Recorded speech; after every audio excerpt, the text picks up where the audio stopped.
નમસ્કાર દોસ્તો, સુપરફાસ્ટ તાજા સમાચારમાં તમારું સ્વાગત છે। દેશ, દુનિયા અને ગુજરાતના તાજા, મોટા અને સૌથી મહત્વપૂર્ણ સમાચાર જાણીએ તે પહેલા તમે ચેનલમાં નવા હોય તો ચેનલને જરૂરથી સબસ્ક્રાઇબ કરીને વિડીયોને લાઇક કરી દેજો।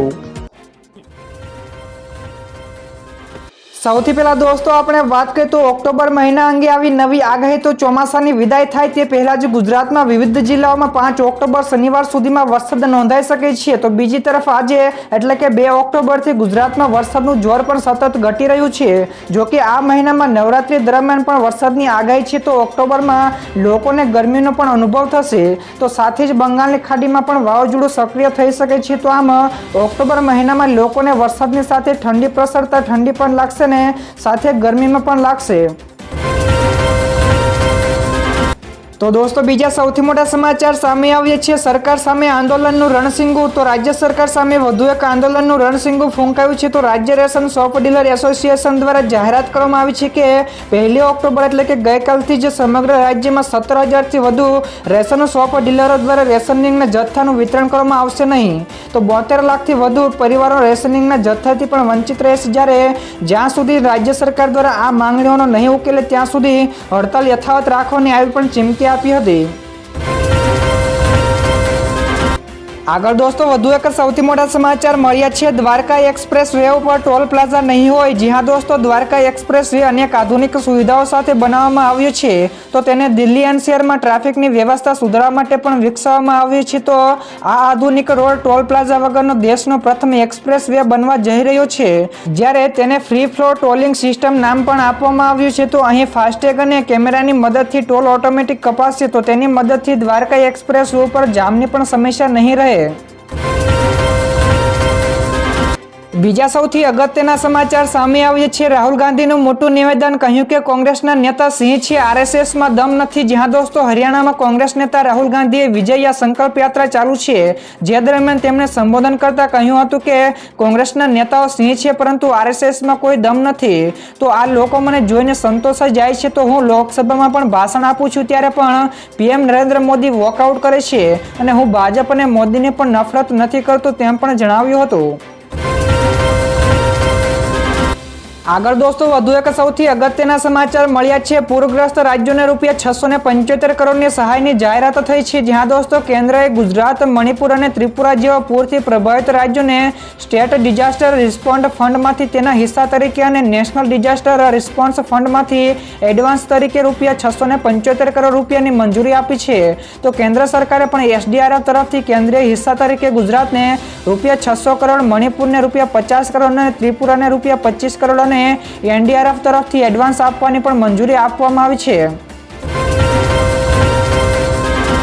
તો દોસ્તો બીજા સૌથી મહત્વપૂર્ણ સમાચાર સામે આવ્યા છે। તહેવારો પહેલા ગ્રાહકોને આંચકો લાગ્યો છે। તો એલપીજી સિલિન્ડરો થયા મોંઘા। જ્યાં દોસ્તો એલપીજી સિલિન્ડરના નવા ભાવ ગઈકાલે 1 ઓક્ટોબરના રોજ જાહેર કરવામાં આવ્યા છે। તો તહેવારો પૂર્વે જ ગ્રાહકોને મોંઘવારીથી ત્રસ્ત થયા છે। તો કોમર્શિયલ એલપીજી સિલિન્ડરની કિંમતોમાં લગભગ ₹50 જેટલો વધારો કરવામાં આવ્યો છે। તો ગઈકાલે દિલ્હીમાં એલપીજી કોમર્શિયલ સિલિન્ડરનો ભાવ ₹1740 મળતો હતો। જો કે 14 કિલોના એલપીજી સિલિન્ડરની કિંમતોમાં અત્યારે કોઈ પણ પ્રકારનો ફેરફાર કરવામાં આવ્યો નથી। ત્યારબાદ આગળ દોસ્તો વધુ એક મહત્વપૂર્ણ સમાચાર મળ્યા છે। ટ્રેન અકસ્માત અટકાવવા માટે હવે લોકોમોટિવમાં કવચ સિસ્ટમ લગાવાશે। જ્યાં દોસ્તો રેલવે મંત્રાલય દ્વારા હવે ટ્રેનોની સુરક્ષા વ્યવસ્થા મજબૂત કરવા માટે કવચ 4.0 ને 10,000 લોકોમોટિવમાં લગાવી દેવાની મંજૂરી આપી દેવાઈ છે। તો કવચ સિસ્ટમ આરડીએસઓ દ્વારા મંજૂર કરાઈ છે। તો ટ્રેન અકસ્માત અટકાવવા માટે રેલવે દ્વારા કવચ નામની સ્વદેશી ટેકનોલોજી વિકસિત કરી છે। તો જેમાં રેલવેમાં 789 કિલોમીટર રેલવે ટ્રેક ઉપર દોડતી 90 જેટલી ટ્રેનોના લોકોમાં આ સિસ્ટમ લગાવીને તેનો પ્રયોગ પણ સફળતાપૂર્વક કરાયો છે। ત્યારબાદ દોસ્તો ફટાફટ આ સિવાયના બીજા સમાચારની આગળ વાત કરવામાં આવે તો સીએમ ભૂપેન્દ્ર પટેલે ગઈકાલે અમૃત મુહૂર્તમાં નર્મદા નીરના વધામણા કર્યા હતા। જ્યાં દોસ્તો સરદાર સરોવર ડેમ સંપૂર્ણ ભરાઈ ગયો છે।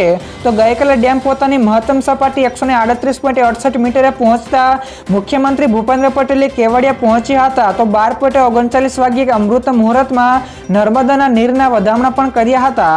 તો બ્રાહ્મણો દ્વારા મંત્ર ઉચ્ચારણો સાથે નર્મદા નીરના નીરને ચુંદડી, શ્રીફળ, કંકુ, ચોખા અર્પણ કરીને મુખ્યમંત્રી નર્મદા મૈયાની પૂજા અને આરતી પણ કરી હતી।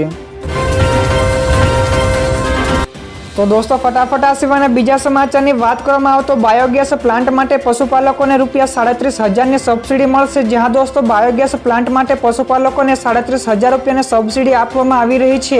તો બાયોગેસ પ્લાન્ટ થકી ગ્રામ્ય વિસ્તારોને વૈકલ્પિક ઉર્જા, સ્વચ્છ વાતાવરણ, આરોગ્ય, રોજગારીના સ્ત્રોત પણ મળી રહ્યા છે।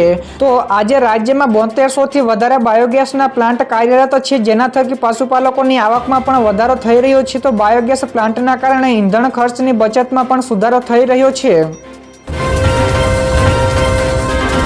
ત્યારબાદ દોસ્તો બીજા સૌથી મોટા સમાચાર સામે આવ્યા છે। 4665 ગ્રામ પંચાયતોને મળશે સરપંચો। જી હા દોસ્તો, રાજ્યમાં 4665 જેટલી ગ્રામ પંચાયતોને હાલ સરપંચોની જગ્યાએ વહીવટદારથી વહીવટ ચાલી રહ્યો છે। તો હવે 27% બેઠકો અનામત જાહેર કરવાનો નિર્ણય થતા વર્ષ 2025ના આરંભે જ આવા ગામોમાં ચૂંટણીનું આયોજન થઈ શકે છે। તો અનામતના પ્રશ્નના કારણે 4665 જેટલી ગ્રામ પંચાયતોમાં ચૂંટણી થઈ નથી। તો સામે આવેલી માહિતી અનુસાર 2 જિલ્લા પંચાયત, 17 જેટલી તાલુકા પંચાયત, 71 જેટલી નગરપાલિકાઓની સાથોસાથ 4665 જેટલી ગ્રામ પંચાયતોમાં પણ સામાન્ય ચૂંટણી યોજાઈ શકે છે। ત્યાર પછીના દોસ્તો બીજા સૌથી અગત્યના સમાચાર, જો વરસાદ પડશે તો કરોડો ડૂબશે। જ્યાં દોસ્તો નવરાત્રીને ગણતરીના કલાકો જ બાકી રહ્યા છે, ત્યારે આયોજકો દ્વારા હાલ તડામાર તૈયારીઓ પણ કરવામાં આવી રહી છે। તો તમામ ગ્રાઉન્ડ્સ અને મેદાનોને પણ શણગારવામાં આવી રહ્યા છે। તો બીજી બાજુએ નવરાત્રી ફેસ્ટિવલ વચ્ચે વરસાદના હાલના રાઉન્ડથી આયોજકો અને ખેલૈયાઓના જીવ તાળવે ચોંટ્યા છે। તો આ પરિસ્થિતિ વચ્ચે ગરબા આયોજકોએ મોટા પાયે ઇન્સ્યોરન્સ પણ લીધા છે। તો જેમાં સુરતમાં 50 કરોડના વીમા સાથે ટોપ ઉપર છે। તો ખેલૈયાઓ દીઠ 1 લાખના વીમા પણ ઉતારાવાય છે। તો દોસ્તો આ સિવાયના બીજા સમાચારની આગળ વાત કરવામાં આવે તો સીએમની અધ્યક્ષતામાં કેબિનેટની બેઠક યોજાઈ છે। જી હા દોસ્તો, આજે ગાંધી જયંતિ નિમિત્તે જાહેર રજા છે, ત્યારે સીએમ ભૂપેન્દ્ર પટેલની અધ્યક્ષતામાં ગઈકાલે કેબિનેટની બેઠક યોજાઈ હતી, જેમાં ગૃહ રાજ્યમંત્રી હર્ષ સંઘવી સહિતના અન્ય ઘણા બધા અધિકારીઓ અને મંત્રીઓ પણ હાજર રહ્યા હતા। તો ગાંધીનગરમાં યોજાયેલી આ બેઠકમાં રાજ્યમાં વરસાદની સ્થિતિ અને પાક નુકસાનીને બાબતે પણ ચર્ચાઓ કરવામાં આવી હતી। સાથોસાથ આગામી તહેવારોને લઈને પણ રાજ્યના વિવિધ કાર્યક્રમો બાબતે પણ ચર્ચાઓ કરવામાં આવી હતી। ત્યારબાદના દોસ્તો બીજા સૌથી મહત્વપૂર્ણ સમાચાર મળ્યા છે સોના ચાંદીના ભાવમાં થયો વધારો। જી હા દોસ્તો, ગઈકાલે સોના અને ચાંદીના ભાવમાં વધારો નોંધાયો હતો। તો ઇન્ડિયન બુલિયન એન્ડ જ્વેલર્સ એસોસિએશનના જણાવ્યા અનુસાર 24 કેરેટ સોનાના 10 ગ્રામની કિંમતમાં ₹200 વાળો વધારો થઈને ₹75,397 થયો છે। તો પહેલા તેની કિંમત ₹75,197 પ્રતિ 10 ગ્રામે હતી। તે જ સમયે ચાંદીના ભાવમાં પણ ₹838 વધીને ₹90,238 પ્રતિ કિલોગ્રામે થઈ છે। તો અગાઉ પણ ચાંદીનો ભાવ ₹89,400 હતો।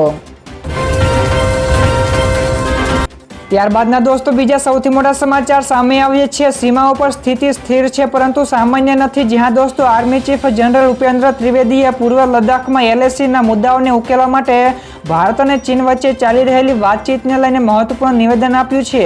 તેમણે કહ્યું કે જ્યાં સુધી 2020 પહેલાની સ્થિતિ પુનઃસ્થાપિત ન થાય અને સંપૂર્ણ ડિસએન્ગેજમેન્ટ ન થાય ત્યાં સુધી સ્થિતિ તંગ છે, અને વિશેષમાં કહ્યું કે અમે પણ ઓપરેશનલ રીતે રેડી છીએ। તો તેમણે આ સિવાય કહ્યું કે સીમાઓ પર સ્થિતિ સ્થિર છે પરંતુ સામાન્ય નથી। ત્યાર પછી દોસ્તો બીજા સૌથી અગત્યના સમાચાર, FD સ્કીમની ડેડલાઇનમાં કર્યો વધારો। જ્યાં દોસ્તો નાગરિકોએ વિચારોનું રોકાણ કરે છે અને તેમનું રોકાણ સંપૂર્ણપણે સલામત હોવું જોઈએ અને તેના ઉપરની વ્યાજની આવક પણ વધુ હોવી જોઈએ। તો તે અનુસાર રોકાણ કરવા માટે તેઓ મોટા ભાગે FD સ્કીમ તરફ વળે છે। ત્યારે દેશની સૌથી મોટી સરકારી બેંક SBIની 400 દિવસની વિશેષ FD સ્કીમ ખૂબ જ લોકપ્રિય છે, જેનું નામ અમૃત કલશ FD સ્કીમ છે। તો તેની સમય મર્યાદા પૂરી થાય તે પહેલા જ બેંકે તેને 31 માર્ચ 2025 સુધી લંબાવી દીધી છે।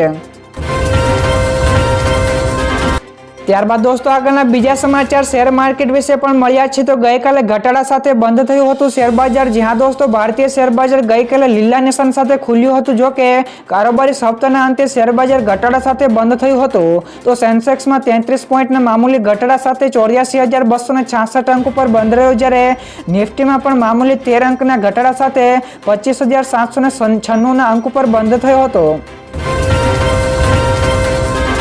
બીજા સૌથી મહત્વપૂર્ણ સમાચાર સામે આવ્યા છે વિઝિટિંગ ફેકલ્ટીના તબીબોના પગારમાં વધારો. જી હા દોસ્તો, ગઈકાલે સીએમ ભૂપેન્દ્ર પટેલની અધ્યક્ષતામાં મળેલી મંત્રીમંડળની બેઠકમાં વિઝિટિંગ ફેકલ્ટીના તબીબોને મળતા પ્રતિ વિઝિટ માનદ વેતનમાં વધારો કર્યો છે.